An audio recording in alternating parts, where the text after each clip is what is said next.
Thank you, Christine, my favorite stand-up comedian. How many people have been here? Does anyone here recognize this place or this man?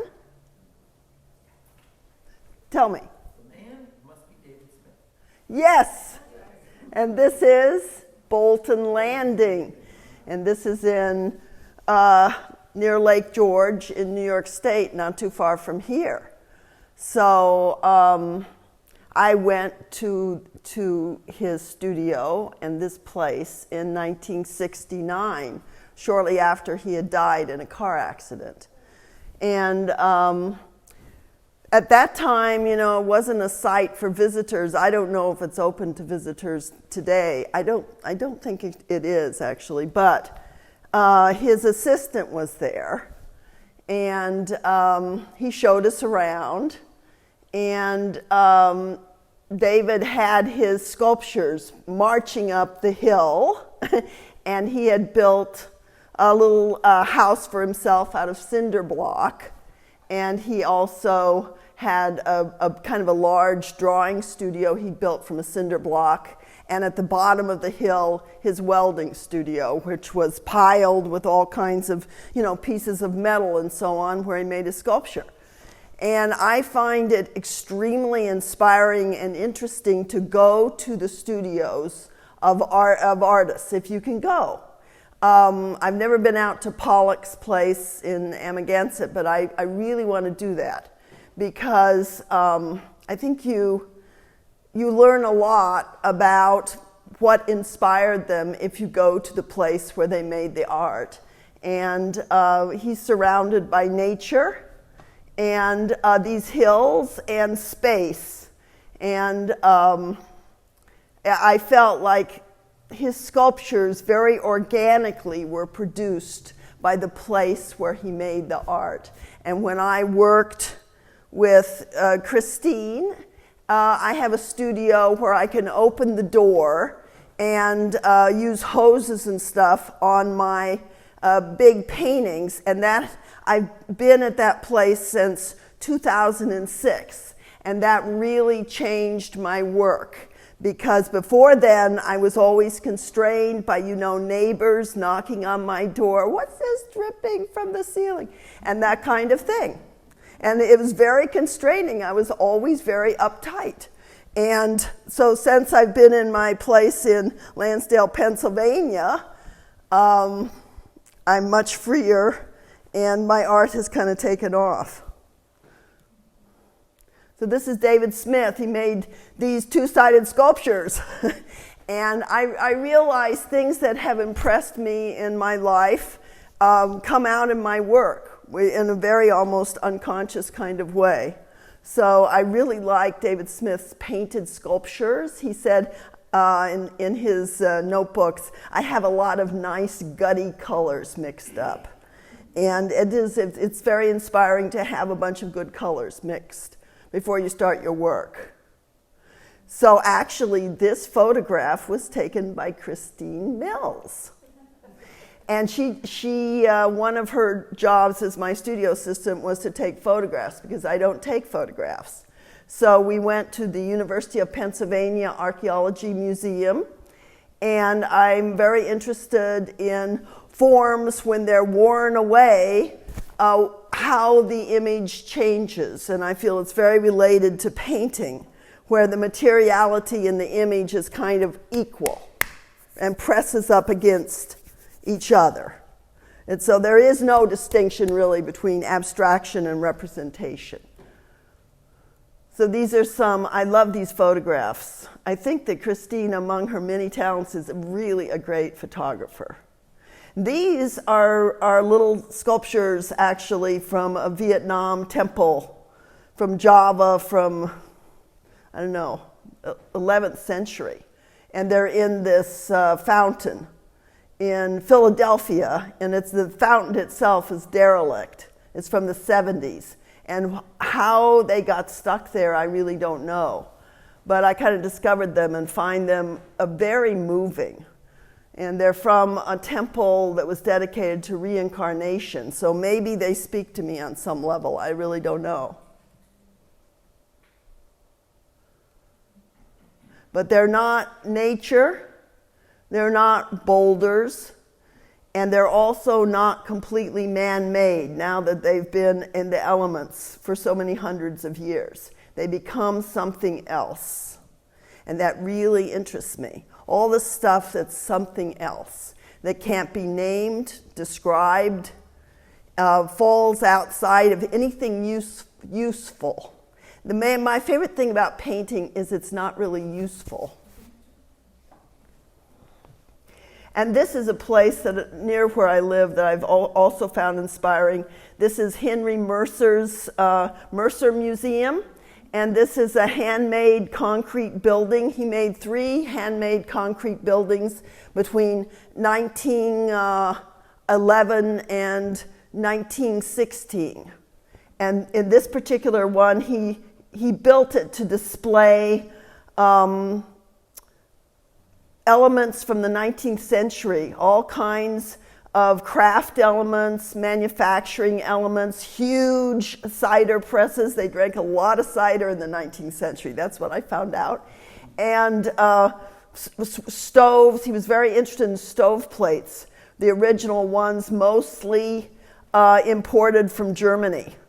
And by the time he got around to collecting these, he would send people out and just buy any stove plate you find. So there's many stove plates that are like worn because by the early 20th century, they weren't using wood stoves anymore to the extent that they had earlier. So they were in trash heaps. They were used as stepping stones, and they're broken and worn. And he built this room to display them. There they are, kind of like posters. And there's he was a curator at the Pennsylvania Archaeology Museum for 5 years, and then he became a tile maker because he became very interested in primitive methods of tile making. So his first tiles were actually castings of the stove plates. But I love the materiality of this architecture. The handmade, he made these buildings with 6 men and a mule. And he made them without blueprints. And when a few years ago I wrote a little article on this for Art in America, and they didn't want to accept it because they said that that's impossible. There had to have been blueprints. I said, no, they weren't. He would just do little drawings, like on a napkin, at the beginning of every day. And then they would build these. It's amazing. I don't know how he did it. The guy was a genius, actually. And the scale of these buildings is so unique. But they are very related. If you know, have you ever seen German expressionist films like The Cabinet of Dr. Caligari? Early 20th century German expressionist architecture and films. They are strangely related to those places. His house is called Font Hill, and it looks like just a regular, castle on the outside. And you go inside, it's all like free-form concrete with the tiles pressed up into the concrete. It's really extraordinary. So this is the center of the Mercer Museum, where he hung like baskets and carriages and boats. It's like the Guggenheim, and actually Frank Lloyd Wright actually did visit him, and I'm convinced got this idea from him, because all around, this is the central core that goes up 8 stories, and all around this central core are little rooms that display different crafts, like, hat making or blacksmithing or baking or whatever. So this is the show that I had. I just wanted to give you a little sense of some of the things that have inspired me. This is a show that I had last year at the Tang Museum in Saratoga Springs. And I wrote I wrote a little statement about my two-sided paintings, which I have made since 2003. I will read this statement right now. Two-sided paintings. Ever since Frank Stella's black paintings, the objecthood of abstract paintings has been highlighted. His stripes and wide stretchers got rid of painterly illusion. My two-sided paintings emphasize objecthood even more. However, the illusion intrinsic to painting is also emphasized. The steel stands on which the paintings sit are obviously heavy.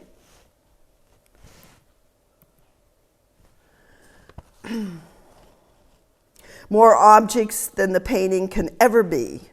Painting space circulates in contradiction to the stands. The contradictions courted by my two-sided paintings are an irreducible strangeness. You can never really see my two-sided paintings. You can view photographs of both sides of a particular painting and then say you saw the painting.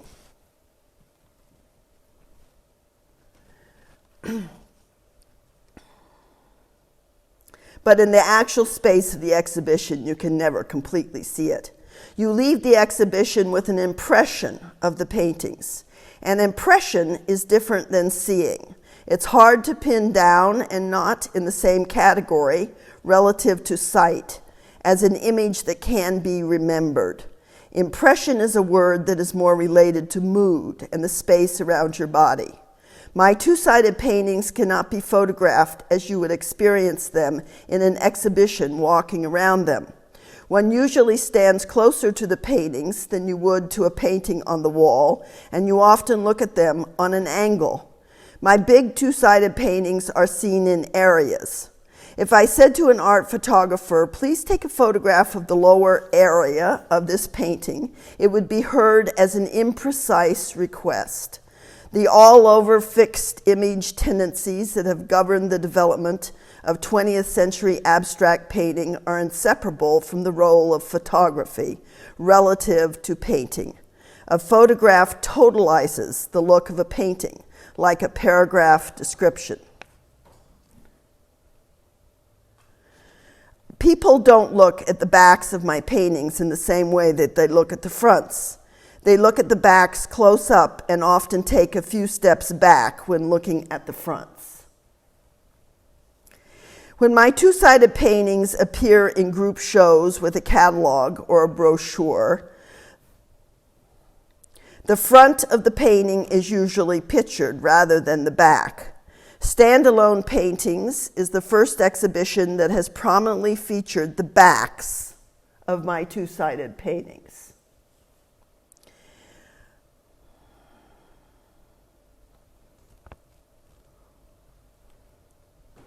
Let's see.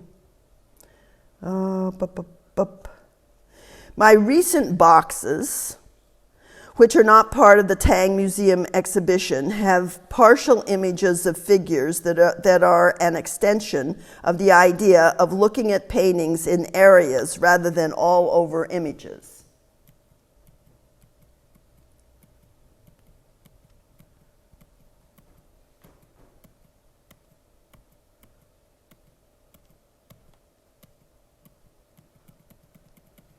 I want to get to these.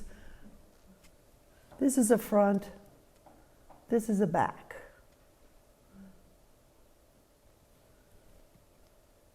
These are these boxes I'm talking about here in this little essay. My recent boxes, which are not part of the Tang Museum exhibition, have partial images of figures that are an extension of the idea of looking at paintings in areas rather than all over images. A friend said that she couldn't remember the backs of my two-sided paintings when looking at the fronts. I actually can't either, although I more or less know what they look like. The Tang Museum show is activated by the material, almost monochromatic backs of several paintings. the rough green back of a perfect spring day, the gridded white back of Apollo's cockroach, the veiny blue back of the old apple tree, and the mottled back of Night Studio. These material backs seeped paint to the other side, to the image side. The backs of my paintings, which are inseparable but often very different from the fronts of the paintings, determine that my two-sided paintings will keep producing themselves in time and space and resist both photographic reproduction and the production of meaning, which often assumes that paintings are harnessed to a point and an end point, a very different kind of space than an area.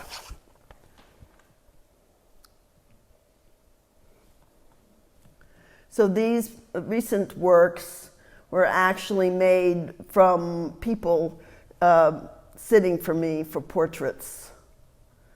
And, sometimes they were far away from me in my yard. And this particular one, actually, I worked on this guy's head. See, the materials in this are linen and acrylic paint. I mix a certain paint with a tar gel, golden tar gel, and fluid acrylics. And it's a very loosey-goose kind of paint. And then when I paint it on the linen, it goes through the holes in the linen to the other side. And I worked on this guy's head for a long, a week. And it just got more and more plasticky. You look like a big doll. So I was so frustrated and so determined, because I really liked the jacket and the shirt and the hands and so on. I just cut off his head. And I cut it off, and this is the back of it, and I put a new piece of linen on there, and I kept it all together with this piece of muslin that looks like a big diaper. And I repainted the head, and I had just seen Tarkovsky's great film, Andrei Rublev, the last great Russian icon painter. And I think I was really influenced the way I painted it by those icons. But I find it really exciting to do these paintings because I have no idea what I'm doing. None whatsoever. And I like that. I really like that. I like the condition of having no idea what I'm doing, of going by the seat of my pants, of having a model there that I'm paying, and they're going to go home in a couple of hours, and I have to get something done. This painting, the model sat there for a week, but the way this particular panel of the painting was inspired was that I noticed after a while the shadow that the sun was throwing of his legs and his head. So I just did that shadow with dyed cheesecloth. And so it just ends up being, and then the model takes a break, and then they have to help me with the string work. And they have to get on one side like Christine Mills did, and then go back and forth with the string work because, it takes two people to do the string work. So it's a very strange, actually, kind of process. And I find these really exciting to do, and I'm doing another right now that's totally nuts because I have two models, and I'm doing both of them in string. But usually they both can't be there at the same time, so they'll sit there and model for like 10 minutes, and then they'll get up and help me with the string, and they're coming out really strange. I'm really interested in this kind of way of working. So these earlier paintings, this is a painting actually that who's that? That's okay. This is a painting that is in the Met, actually. This is a painting from the middle of the 1980s. And so I started out as an abstract painter in the Whitney program, kind of, but very theoretical. And so that has allowed me to do really anything. And then my attitude about being a painter is I know nothing. I'm not as good as Van Gogh or Cezanne or any of the great painters. So to me, that's a very freeing thought. And it allows me to treat painting and studio activity as pure research, learning, lifelong learning. That's what I'm interested in. And you know, sometimes the career works out, sometimes it doesn't. It just doesn't matter that much. The most important thing about being an artist is to have something you're interested in to work on. It's very simple. So it frees you from like the tyrannies of like art world competition and, you know, worrying about your career all the time. If you can actually have something you are deeply interested in. And therefore, all of the models of writers and really great artists are great models because they all had something they were investigating. This painting is in the Guggenheim, actually, and it has never been shown since they bought it. And so Ian managed, he wasn't able to get most of the work from the museums because the show was put together very quickly, but he did manage to get this painting. So I was happy to see it after all of these years. And to me, what's interesting, I did the painting in 1987, and what's interesting to me is it's kind of similar to what I do now. And so you never really lose yourself, no matter how much you wander. So that's my talk. Thank you.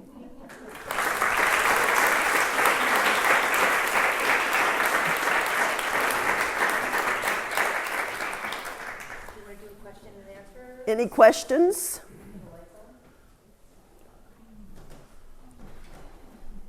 Yes. Oh, with the hose. Well, when I do paintings like,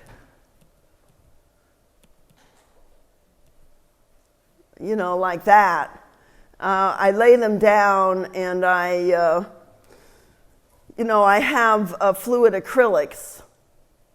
And like that stained back there, I have fluid acrylics and I wash them off again and again with the hose. And so you get a light, you know, kind of light washes of color that are really different than just painting acrylic on a surface. A stain painting is full of possibilities. I mean, when I was young, they were, like they are now, everyone was against painting. And everybody was saying painting is dead and stuff like that. Well, this is a big fib. It's not. There's a million ways to paint. And when I was young, the attitudes in New York were very provincial. And New York is still provincial. We didn't learn about Gutai, Japanese painting. We didn't learn about Art Povera painting. We didn't learn about the cobras. Why? Because everyone assumed the abstract expressionists were so much better that we didn't need to learn about this world tradition. And so even when I was like 19, I thought that was very stupid. But being a woman actually has allowed me to be outside of a lot of the prevalent, you know, streams that have career streams that have gone on in New York. Because at that time, the reason women were inventing in video and performance is they were shut out of painting. No one would show women's paintings. The prices were nothing, you know? Well, what was your question? I forgot.